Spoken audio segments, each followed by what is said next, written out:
Hello everyone, thank you for tuning in. Since we're almost done with 2024, I wanted to decide to list all my favorite games that was released this year in 2024. I was tending to do this back beginning of earlier this month, but I was so busy. But better late than never, right? So I'm still gonna go ahead with this, and I'm gonna tell you all my favorite games that was released this year.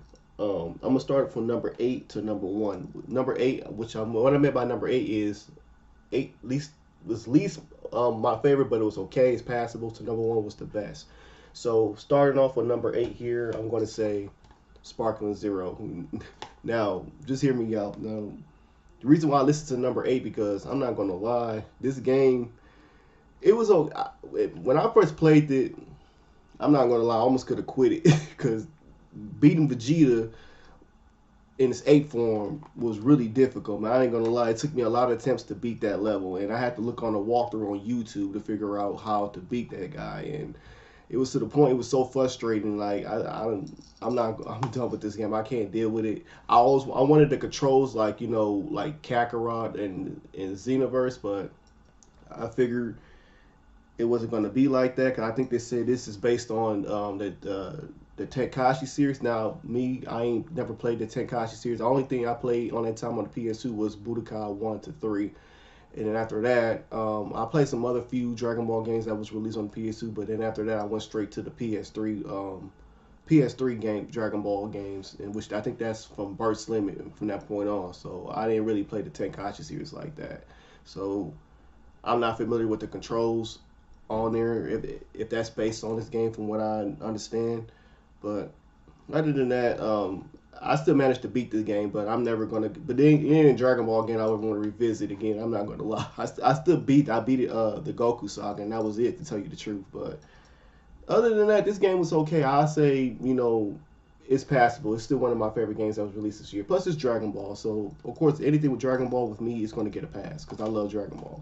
So that's number eight. Number seven is Alone in the Dark. Now, everybody had some problems with this game, but I enjoyed the game. I liked it. The game. I didn't think it was that bad. I love them, Resident Evil puzzle clone games, and this reminded me so much of it. This is my first time playing Alone in the Dark. I know there was other Alone in the Dark games that was released before this, but I never, I never was checking for them. So I just got into this because I liked the gameplay, what I seen when it was showcasing this, and I enjoyed the game. I liked it. Yeah, the controls were somewhat kind of flunky, but it was okay. It was still passable. I enjoyed the game. The only sad part about it is the company that made this game got shut down back in the summer. And I was looking forward. I wanted to see. I was willing to play this. I wanted to play the sequel of this, but due to they shut down, no telling when we're gonna get the next title of this game. So who knows what Alone in the Dark going to be for in the future. But other than that, I enjoyed this game. This was one of my favorite games of 2024. I played it on the Xbox, so you can see, and I enjoyed it. So that's number seven. Number six is Mario versus Donkey Kong. It's not really much about this game. I can say it because it was pretty short, but I still enjoyed it. Plus, I love Mario. I know Mario. I think the Mario versus. I remember I played it on the Game Boy. I played two of them. I remember one was on the original Game Boy and one was on Game Boy Advance. So I'm familiar with this game. I love Mario versus Donkey Kong. This series. I ain't never played the one on the DS, but I was happy when they brought this back out for the Switch. So I said, it was a must for me to get it. So this was one of my favorites of 2024. That's number seven. Number six is Transformers Galactic Trails. Now, everybody said this game was kind of awful. It was okay with me. I enjoyed the game. I love the switch up when it was racing, then you go into combat action. I guess everybody was expecting this game to be like the Transformer War for Cybertron, the PS3 game, which that's one of my favorite Transformer games of all time, including one on the PS2. But, I guess it wasn't like that. But I still enjoyed the game. I loved it. Everybody needs to start appreciating this company here, OG Outright Games. They make some good games, man. I need to appreciate them more, in my opinion. But I liked it, this game. Plus, I love Transformer regardless. I'm a big fan of Optimus Prime. So, of course, this is going to be a pass for me. And, okay, so that's I believe number 4. I'm sorry. So number 4 will be Suicide Squad. Now, hear me out on this game. I know y'all saying, I know this guy can't be for real with this game. Hear me out. I liked the game, man. I think the game was okay. It had its flaws. Now I didn't play the DLC. I didn't care for the DLC. I didn't bother with that woke shit. So I did not bother with that. So I agree with everyone on that. That yeah, turning Frieza to a woman. No, I'll pass on that. But other than that, I thought the game was pretty funny. I liked the game. I enjoyed it. You know, I don't agree. Why would they set this into Batman universe, Batman Arkham universe, which it don't make sense. In my opinion, I believe this game could have been based, in my personal opinion, I believe this game could have been set in after, you know, the Injustice 2, like when if you choose the dark side of Superman, when he took over. I believe that could have been right to set the universe. You know, of course, yeah, Superman took over the world, and then, you know, they had to hire Suicide Squad, you know, to take out the Justice League or whoever Superman took over. That would have been a perfect setting. Just like I believe Gotham Knights could have been a perfect, you know, setting for after Batman Arkham Knight. You know, it would have made sense the Batman took over after Batman, you know. So I didn't understand who the damn creator thought this was okay to set this in the Batman universe. But I don't know. But other than that, I enjoyed this game. So I say this is one of my favorite games for 2024 too. So starting off with that, this is number 3. It's Tekken 8. Look, Tekken 8. I love it because I love Tekken. So there's not much to say about it. It's a cool fighting game. I love the story mode. And Jin is my favorite character too. So it's going to be number 3. So favorite game of 2024.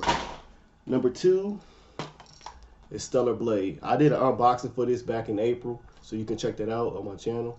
But I love this game because it's a hack and slash game. I said anything that's hack and slash, I'm gonna love it. You know, I'm not really into RPG, but this one's just like a straightforward. You got to use some tacticals. Yeah, this game kind of somewhat was difficult, but you know, with the upgrades and everything, this game made it more difficult. I had to look at a walkthrough, and it helped me a lot to get through this game. But I really enjoyed it. I hate the fact that I hate them, just like with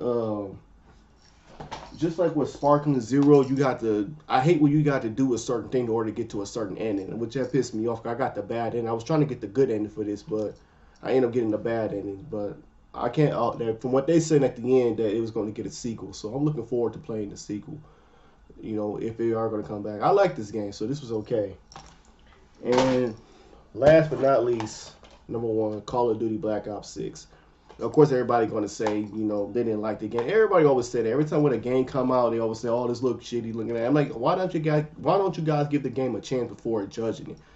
I'm not really much of an online player. I like to just play the campaign mode, and I enjoy the campaign. Plus, Russell Adler is my favorite character too, and plus Jack Wall cooked on this game with that music soundtrack, man. So, yes, man, this game was awesome, man. So, of course, this is gonna be my favorite top 2024 game of all time.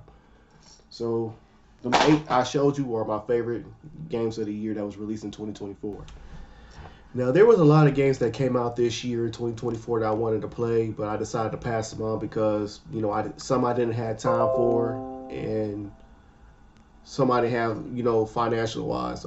Now, I did say some digital games that came out this year that I like was Doom 1 and Doom 2. Hands down, one of the best summer games of 2024 in my personal opinion.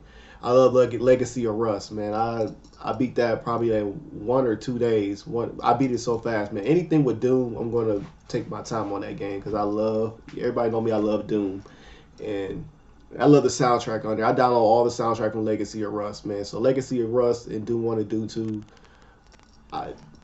my top favorite 2024 games too digitally that I downloaded this year. Now I'm trying to figure out. Now, what else pissed me off this year was 3D Rams. 3D Rams, you guys pissed me the hell off this year, man. I don't know what type of games you guys released this year. I'm going to start off with, it was 2 of them, Phantom Fury and Wrath. I wasted probably, $30 on Wrath. And, 15 or 20 minutes into the game, or I think probably an hour into the game, I was not feeling the game. I was not feeling it at all, man. I was so mad. I just deleted off my account on the PlayStation. And Phantom Fury, man, I don't know what happened with that game because the part 1, Iron Fury, one of my favorite games of all time. A basic plain first-person classic shooter, man. or Doom Clone Shooter. I remember I beat that in 2020, man, during the pandemic. That was my favorite 2020 game. But Phantom Fury this year in 2024, I don't know what those guys was thinking, man, releasing that, man. That shit really pissed me the hell off, man. Fortunately, I still managed to beat the game, but it was a game I was not ever going to revisit again, man. That game pissed me the hell off, man. I was so mad at 3D. And we still didn't get Kingpin Reloaded that I've been asking for, that when they're going to get released on console. Now, I know it was released last year on the PC, and everybody said that game was not good on there. But I always wanted to play it on console, and I kept asking 3D Realms when we going to get it, and they never respond back. So I'm assuming that we never going to get it on the console. So it's best to play it on Steam when I get the chance. They said they prefer to just go with the classics instead of the reloaded version. But I'm gonna depends if I have time, I'll probably check it out one day. But yeah, I'm still gonna get 3D Realms a chance because they did give us some good games like Duke Nukem and all them type of games. I'm trying to think. They produce other good games too, but I can't figure out which one. But yeah, but 3D Realms, get your stuff together, man, because man, this was disappointing this year with them games y'all released. I wanted to get I think it's called Graven, but looking at the reviews, I'm glad I didn't get it. But other than that, yeah, Doom 1 and Doom 2 was my favorite digitally this year. And other games too that was released digitally this year too, like Mickey Reloaded, all the remastered games that I played. I'm trying to figure. It was a lot of games. I don't know. I'm still catching up on, but other than that, it was some. I say digitally, I liked it. Was Doom 1 and Doom 2. That Legacy of Russell always going to be the best, in my opinion, for this year, 2024. And as a bonus this year, I relived my childhood. I was on my PS2 and GameCube this year, and seeing all this 20th anniversary mark on social media about these games, I decided to pick them up. I picked these 3 up. All these games came out in 2040, all 20 years old. And at this time, when these games came out, I was 10 years old at that time, and I never got the chance to play them at that time because I was broke and poor at the time. But now I got money. I can finally buy these games, and the games I picked up was GoldenEye. I always wanted to play this, and I'm finally glad I got this. This and Everything or Nothing are my two favorite James Bond game, and I got Spider-Man 2.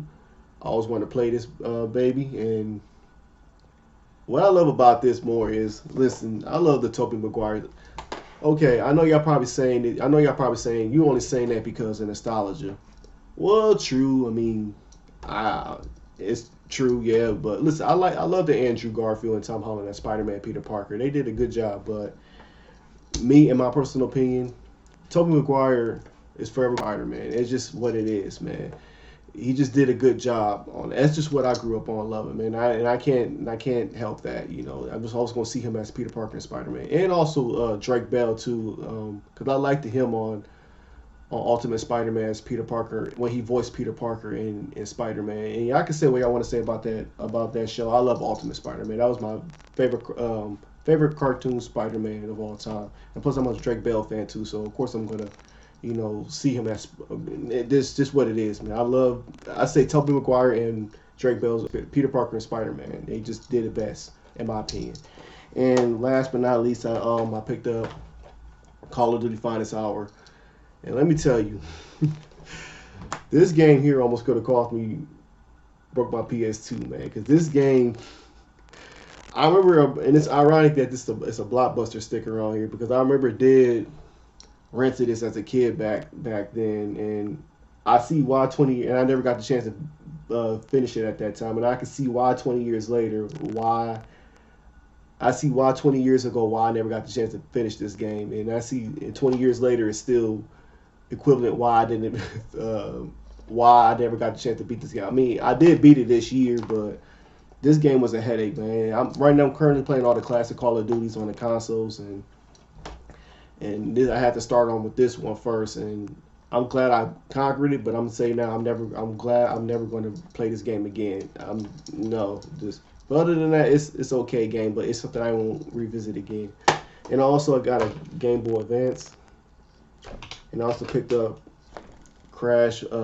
These two also came out 2004. I also picked up Crash Purple and Spyro Orange for the Game Boy Advance.